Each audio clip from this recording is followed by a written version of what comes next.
Welcome to Win with Richardson and Richardson. What's important now? Success in business most often comes down to hard work, not by silver bullets and quick fixes.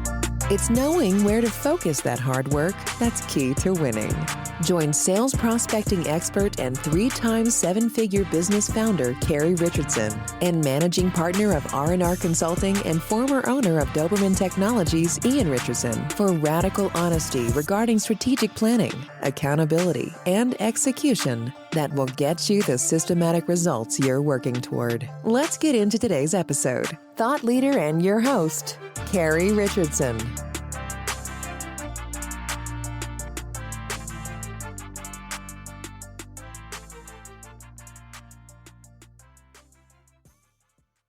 Good afternoon, everybody. Thank you for joining me today. My name is Carrie Richardson, and I am the host of Win, What's Important Now. And today we're asking that question to Shaun Vlassis, who is the founder of Illuminate Security. Shaun, thank you for joining us today. Thank you for having me. I understand you were at RSA last week, debuting your new crowdsourced platform.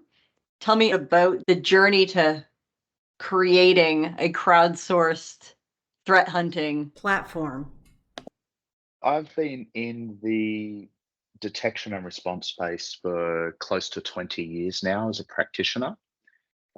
Worked at some Australian financial institutions. I built out the detection capability at Salesforce, was over at P Morgan just before striking out on my own with Illuminate Security.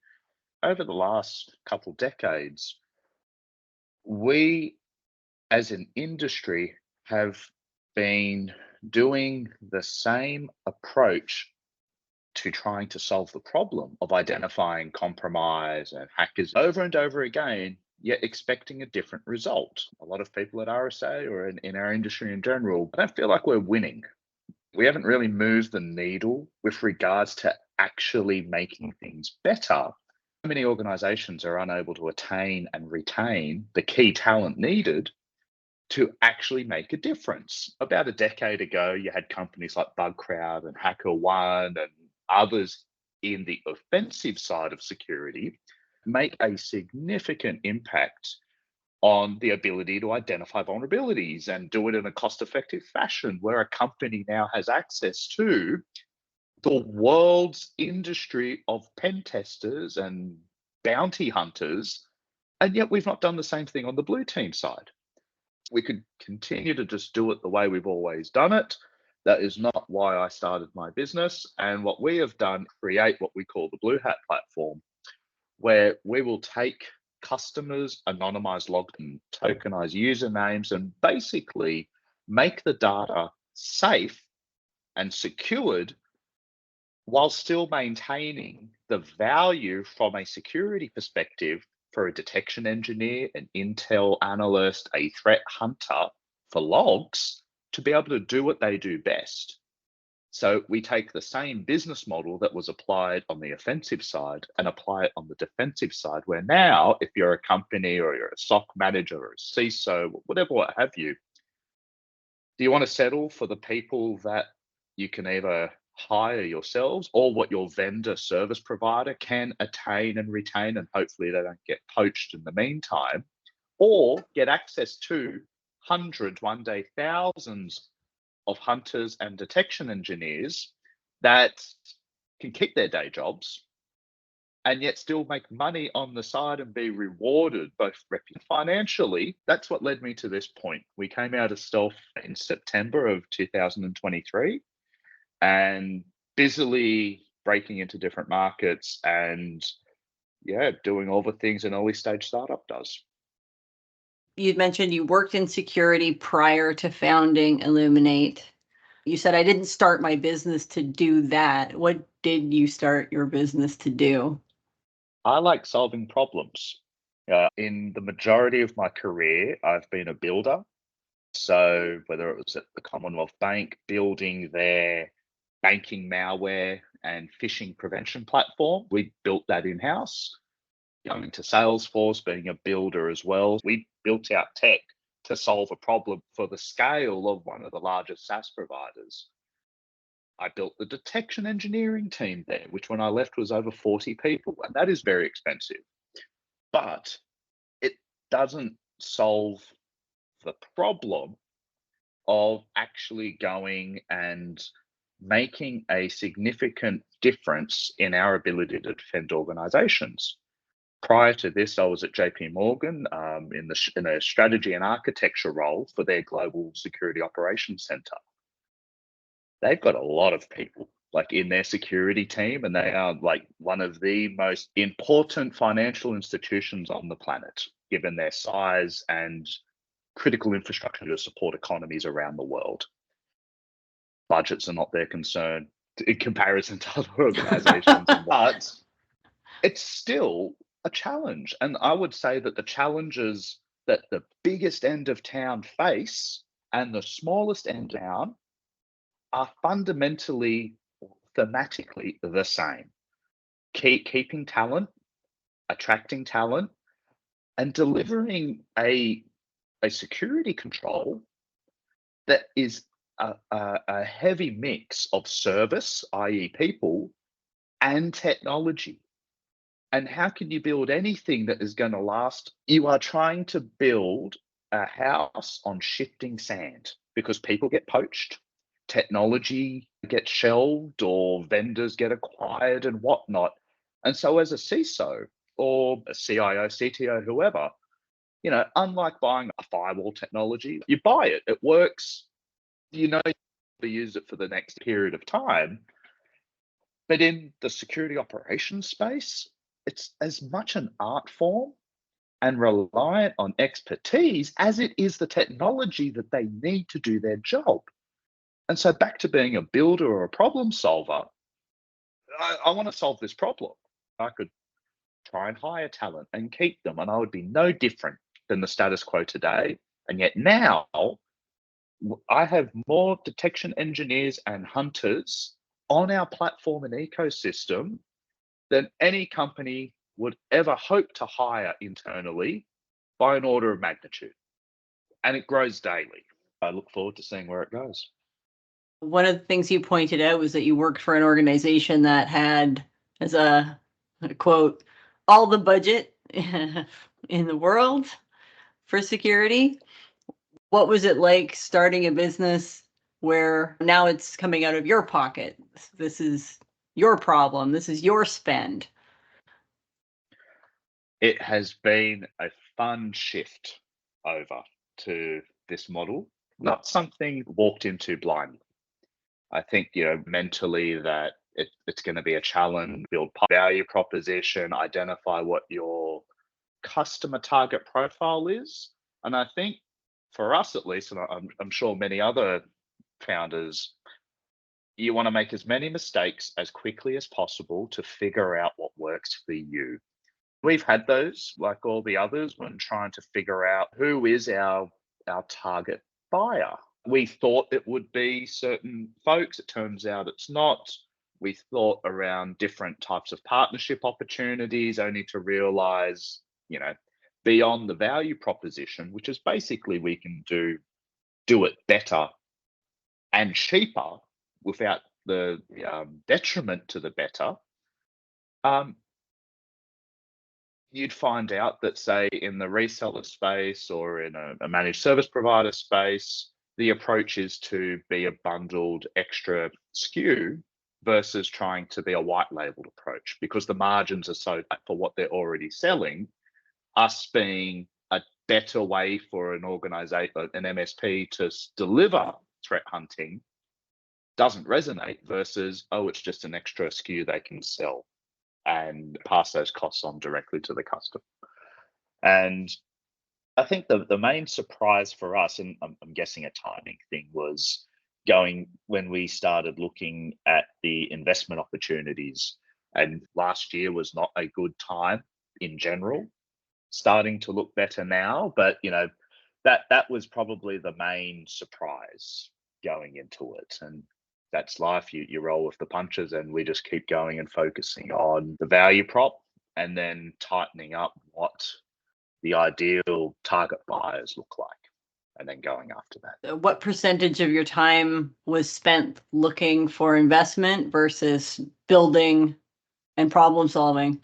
At that time, we had shifted onto the investment piece a bit more heavily. We've scaled that back now. We've been focused on a number of current customers that we have on, adding more features, both for the analyst side, but also on the platform piece itself. Not a surprise, but just a fail to realize how long the enterprise sales cycle can take, depending on what it is. You think, oh, this will be quick, and quick is a relative term. Like some of our larger customers in the middle right now of inking the paperwork, they took 9 months just to get to trial, because we had to go through the vendor assessments and the third-party risk supplier channel process, and then you got the legal contracts and all of that. Back to your question on budgets and costs, isn't cheap. And so thankfully we knew that going in, and we've got our runway to help us get to where we're up to. Definitely a shift going from a practitioner to an entrepreneur. It doesn't sound like the type of business where you can just chat GPT yourself a contract. No, definitely not. Back to our focus on product features, we ultimately deliver 3 ways a customer can use us. And so we have an open campaign where a customer can define the access criteria for an analyst. They can say they need to be an American citizen, they need to be background checked, signed an NDA, they need to be in the top 5% of the community and focus on technique X or what have you. The customers get a lot of control. The second part was what you would actually provide and then reward. And so if a customer said, I'm going to give you all of my CloudTrail logs for an Amazon account, and I care only about lateral movement and data exfiltration, they would have that flexibility. But the final part was how the analyst would interact with the data. The first way is the data is anonymized and prepared, but placed where they could access it and do whatever it is they wanted. However, back to lawyers and contracts and fun things like GDPR and the California privacy policy, they deem an analyst as a sub-processor, and they would deem Illuminate Security as the processor, which basically means that our organization would be held responsible for any actions malicious by an analyst. And while we holistically, when you take into account all the background checks and you know exactly who they are and all that stuff to reduce the risk, some organizations, departments will just say no. What we do from the next steps is we have 2 other mechanisms where we do restricted access. So we'll provision the workspaces for the analysts inside the customer's instance of Blue Hat, so the data never leaves and they still don't need to know who the customer is. And then the final one is we've built our own analytics platform where we will literally run the logic on behalf of an analyst or a hunter. And so if someone said, I'm the best at identifying DNS tunneling, or they focus on an advanced persistent threat group like the Lazarus group or whatnot, and they have 5 rules, we run it for them. You have contractors who have to have fairly significant background clearance in order to do the job. How do you manage that remotely? So we would put them as users, because there's no contract. You can sign up, you can be a user, you find something, you get rewarded. What we do is use the same technologies that online banks use that do the liveness and identity verification and background checks, showing your driver's license or documents with your face and taking the screenshot. That's a fairly mature space. But what's interesting is we have customers that don't need that, but there'll be ones that do. And so we try to cater for the broad spectrum of customers and their risk profiles, because we've had on one end of the spectrum a crypto company that says, I don't care who the analysts are. I actually don't care if they know the name of our company. And we're going to provide DNS logs and maybe our VPC flow logs out of their Amazon instance, because their reasoning is they get targeted constantly, and 90+% of their customer data is on the blockchain. And so some VPC flow logs, which are firewall logs or network logs, doesn't have anything in there that's not already publicly available. DNS data is not an impact on privacy at all.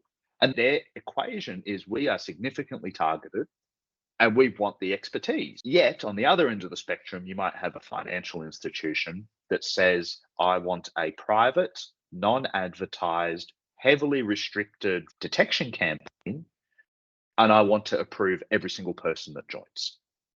You can do both and everything in between, so that it falls in line with the risk appetite of the customer. And I think that's been our challenge, is how do you balance workforce/capability and privacy concerns and ensuring that it stays within the appetite of a business. That's been the fun, like I mentioned earlier.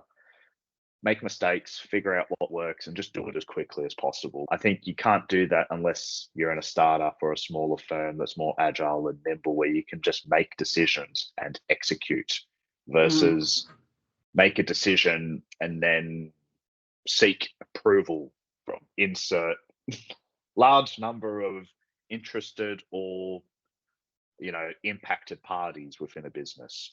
You're describing your sales cycle right now. That's your enterprise sales cycle. Yes, it is. So one day you decide, I'm going to do this. I'm going to do it differently. And who is hire number one after Shaun? Who was that person? What was their role? Great question.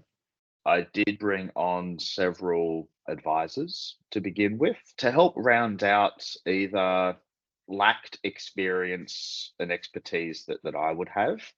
I'm a first-time founder.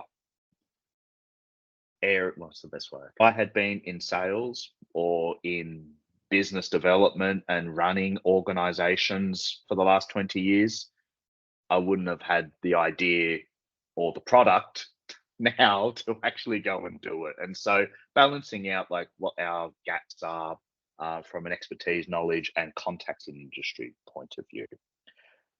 I would say right now I do a mix of everything, and I will be bringing on folks allowing me to safely hand over some of the more technical aspects of our platform and the actual delivery of it piece, so I can then focus more of my time on the business development and closing more customer deals. So what do you think? What should be some of our first hires from your perspective?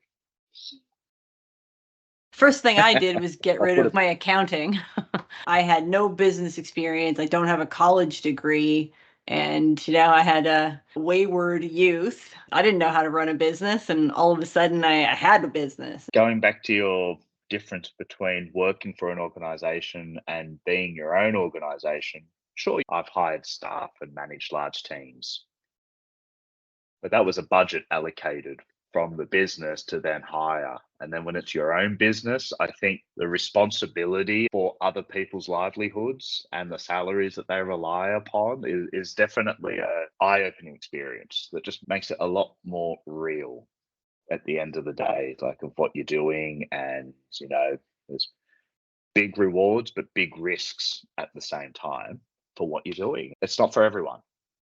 You have a lot of people who've trusted you with their investment, right? All I had was my Visa card. So if I racked that up and screwed Visa over a little bit, I wasn't that concerned. But you've got this responsibility now to provide a return on an investment and to grow at a specific pace and to put the right people in the right places at the right time. And you're a first-time founder. It doesn't matter how many years of experience you had working for someone else. Now it's like, hey, am I going to buy this thing, or am I going to put my kids through college? I don't know. I'm not sure. Yeah, definitely. I did a computer science degree, so I've been that way inclined. ever since then, the industry, like the ability to go from an idea to an MVP product that you can then like get people to use and like see if it works or not. It feels so much easier today. You need an AWS account or a Google Cloud account, and you could stitch together a business with a HubSpot or a Salesforce, Zero, and then a platform provider and some coding.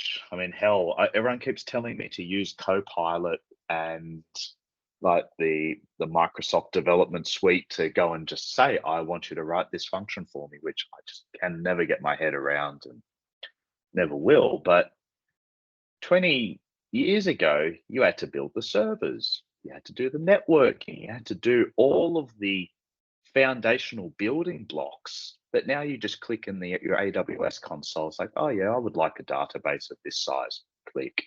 Yes, I would like a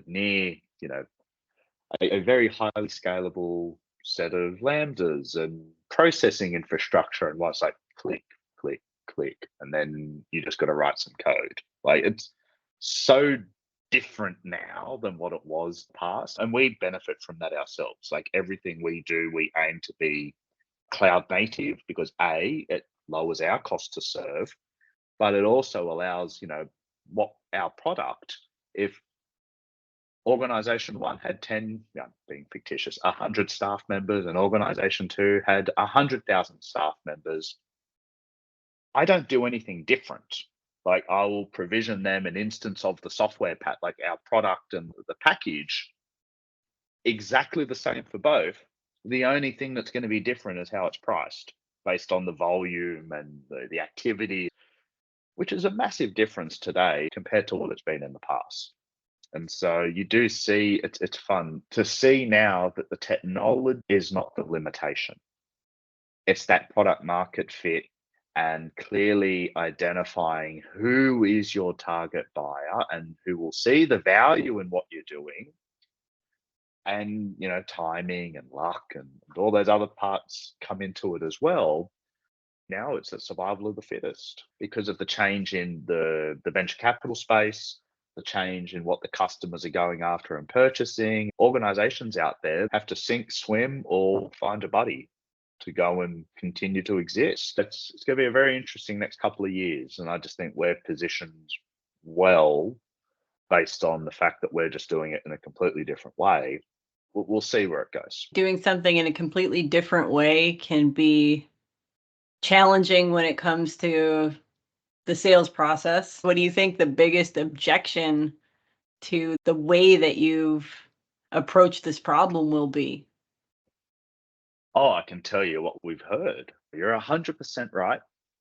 Having to educate and sell is hard. Like it is such a challenge to get in front of folks that understand the value of what we do and our approach and are also in a position to do a trial or evaluate it. Like you're already making it harder. I joke sometimes when I'm having a after a hard day, I'll think if I was to do it again, I would just create another same product as like another XDR provider and say, oh, yeah, we are just better. It clearly is what the marketing needs to be. And you'd probably be more successful because there is a Gartner quadrant. There is an accepted way to view what you're doing. However, that's not how I operate or think. Having to go and educate as well as sell makes it a lot harder, and yet we still stand behind it because we know and we've seen it with our like design customers and earlier customers that we've had. There's an organization in Australia in the defense space. They have more detection and threat coverage than any company in Australia, at least, and I would go as far as to say many in America and elsewhere, by being a customer of ours. And we've helped them identify a lot of nasty things which you would expect in the industry they're in. The main things that we've seen over time, and we've had to adjust and change our approach, has been the concerns around the data piece, which we went and addressed. And what we learned was there's this binary thought when you use the word crowd. People think it has to be an all or nothing, as in the only way I'm going to get the benefit is if I let everyone see my logs, and therefore you lose the control. Or if you don't do that, you get no value. And that's not been the experience of the offensive side of security. The 80-20 rule applies. But then making it so that in our messaging, we can demonstrate that you have the control and the benefit. If your criteria was, I only want Americans and they're very smart, like if those were your two things, you might take the hundreds down to 80 or 100. That's still 100 people that are specializing in identifying compromise that you would only pay when they found something. That's not 100 lot of salaries that would have to be paid for. And we pass those costs on. That's been our biggest learnings over time, is just how to position what we're doing and then just lean into the fact that we are doing something new, and we take that into account with how we're approaching, prospective buyers, how we approach getting ourselves in different reseller channels. Some won't do it. Some will say, if you don't have a annual recurring revenue of $10 million, well, you're not turning up on this marketplace, because that's how they go and prove that it's something they can sell. And so, yeah, lots of fun as we keep going through it. Well, we're looking forward to seeing your debut in the US. We'll be sure to raise a glass at one of the many IT conferences that I'm sure we will see you at over the course of the next 5 years. Thank you very much. I appreciate it. And thank you so much for being a guest on Win today. I really appreciate your time.